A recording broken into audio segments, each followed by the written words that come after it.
Hey everybody, it's Lori the Frugal Mom. Sorry that I'm not in the video today, but I'm not feeling too good and I'm not feeling it, but you will see what I'm making. So what I did and what we are making something called a farmer's casserole. This is great for a breakfast for dinner sort of thing, breakfast, brunch. Do a head meal. You can make this the night before, put it in your refrigerator, and then bake it off in the morning. I'm not going to use my oven, I'm going to use my air fryer, but I just wanted to share this with you because it is pretty frugal.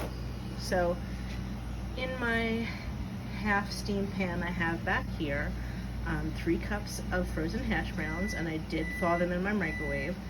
And then I've got, let me think, about 1.5 cups of sauteed mixed bell peppers and onion. And I'm just going to add some salt and pepper over that. I'm going to make 2 pans of this, one for Steve to bring home and one for here. And then I have another 1.5 cups of bell peppers for the pan for here. So I'm going to go get my eggs ready and my sausage, and I will show you what that looks like. Okay, so now I have all of my peppers and onions cooked, and I have them evenly distributed over the hash browns in each tin. I'm going to be browning a pound of pork sausage that I got from Aldi, and I'm going to distribute that over the tops of the casseroles, and I'll show you. And this is a great buy. This is $2.99 for a pound, and it really does stretch very far. I like to break it into really tiny bits, and I'll show you what it looks like when I have it all broken up. And I'm going to start browning it right now. Okay, so here's our roll of sausage, the 1 pound, and I have been cooking it for a few minutes. I broke it up really tiny, you can see, and it's still got some pieces of onions from when I cooked the onions and peppers, but that's okay. And I'm going to drain the grease out of it. Actually, you could drain it if you want, but I prefer to blot some paper towel in there and get rid of some of that grease, and then I'm going to distribute it amongst my 2 casserole dishes. Here's what it looks like so far. Now remember, you're going to put your hash browns on the bottom, your onions and your peppers on top of that, salt and pepper to taste, or whatever other seasonings you like. I like to keep it pretty plain because not everybody likes things as flavorful as I do. And the sausage does have some spice to it. It's a sweet sausage and it has a little bit of seasoning to it. And then your 1/2 pound of sausage. Remember, 1/2 pound goes into each casserole. If you're only making 1, it's 3 cups of hash browns, frozen hash browns that are slightly thawed in the microwave. And if there's any water, of course you're going to drain that after you've thawed them. And then it's 1.5 cups of the onion and pepper mixture. You can use any peppers that you like.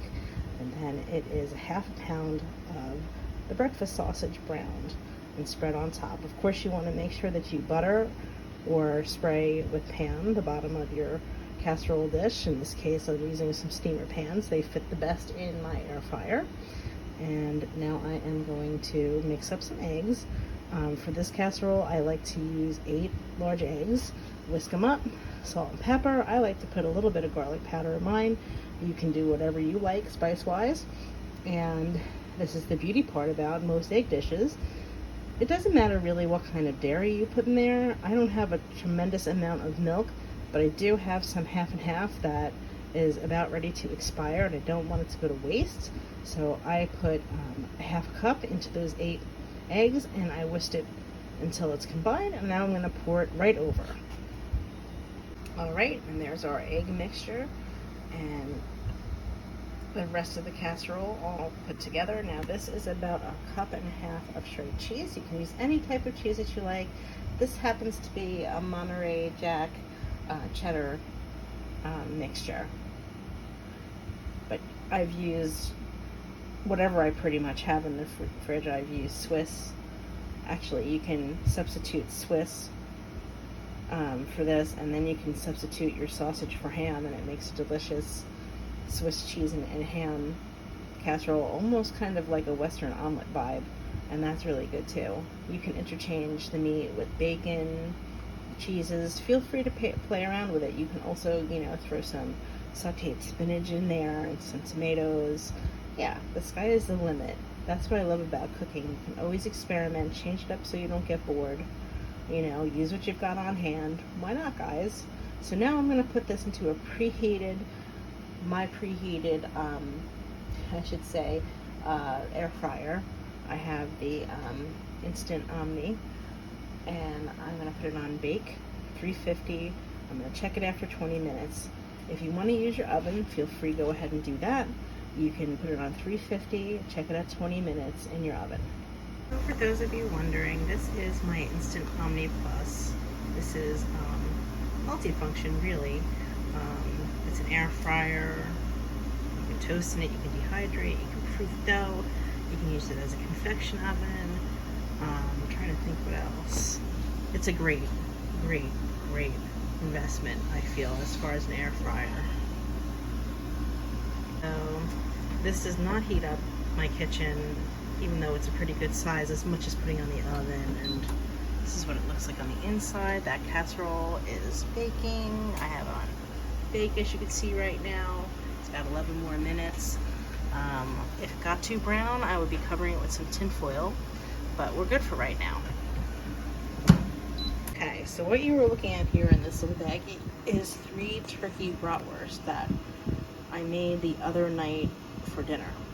So I got these 3, and I don't have any more rolls left, and not all of my family enjoys these. I made these particularly for Steve. So I'm going to turn it into a little bit of a casserole. It won't really be a casserole because it's not going to be baked, but why waste them, right? And I'm not going to go out and spend money on rolls when I don't have to, and it's certainly too hot to be making them homemade. So what I'm going to do, I'm going to take these and I am going to quarter them. And then I have this nice frying pan full of garlic, onions, and red pepper. And I made some rice in the Instapot. I made actually 4 cups of rice because I am also going to be making burritos for Matt this week. I'm going to show you that in a separate video because I'm going to use some food pantry staples. The rice is one of them. So I'm going to probably take about maybe 2 cups of that rice and mix it in with my ingredients, and I'll show you what it looks like next. I'm doing this all while my first farmer's casserole is in the air fryer. Just using up my time while I wait. Alright, so I just wanted to show you how small I chop them up.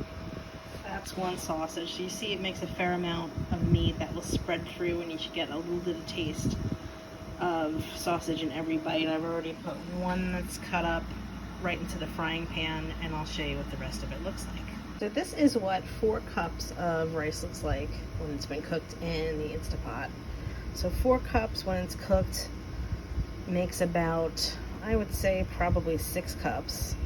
So I'm going to probably put about 2 cups into my skillet. Before I do that though, to give it some more flavor, I'm going to put some salted butter, into the rice to give it some flavor, and just like a pinch of salt. And then I'm going to mix it in, and then I'm going to taste it and see what it tastes like. I might add some more spices. This was turkey cheddar bratwurst, so it's got a nice flavor to it, and I do this with all different kinds of meats that I have left over. Very economical way to use up your scraps. Rice goes a long way. Make sure that you do rinse it. You can use any type of rice that you like, brown rice, basmati, jasmine, whatever you got on hand and whatever you like. Okay, so this is what the bratwurst looks like. I guess we would call it the bratwurst skillet meal after it's done. And the flavor really does translate into the rice. All I did was turn the heat on, heat the bratwurst through again. It's okay if it's got some charred pieces. Okay, so just a few things I wanted to show you guys. Now I know not everybody practices this, but I was taught when I was coming up and learning how to cook that it's important to have 2 cutting boards. One for your produce, your cheeses, and then one for meat. The reason being is, you know, especially if you're cutting raw meat, you don't want to mix that bacteria with anything that you might be eating raw. And even if you cook it sometimes, you know, the bacteria will go over into the produce that you're going to eat, and it's just not a good thing. So this one is my produce cutting board. This one is my meat one. What I will do is put this straight into the dishwasher after I use it. And then this one doesn't always go in the dishwasher after its use. Sometimes I will just use hot soapy water, really hot soapy water, and clean it. Every couple of times I'll throw it in. It is stained from the peppers, and that's okay. And it gets stained from other things as well, but it is clean. I will soak it in bleach from time to time and then run it through the dishwasher. I know that these are plastic and they're not really in favor like they used to be, but I've had them forever, so I'm going to stick with them. I also have two larger ones that I use for big jobs, and I have a wooden one that I just use for baking, so it's good to have a variety. I also wanted to show you my cute little counter fan if I haven't. So this is a godsend if you have a smaller kitchen area like I do. You don't have a window and the air conditioner can't quite make it over here, so I don't know what I would do without this. I got this at Walmart for $10.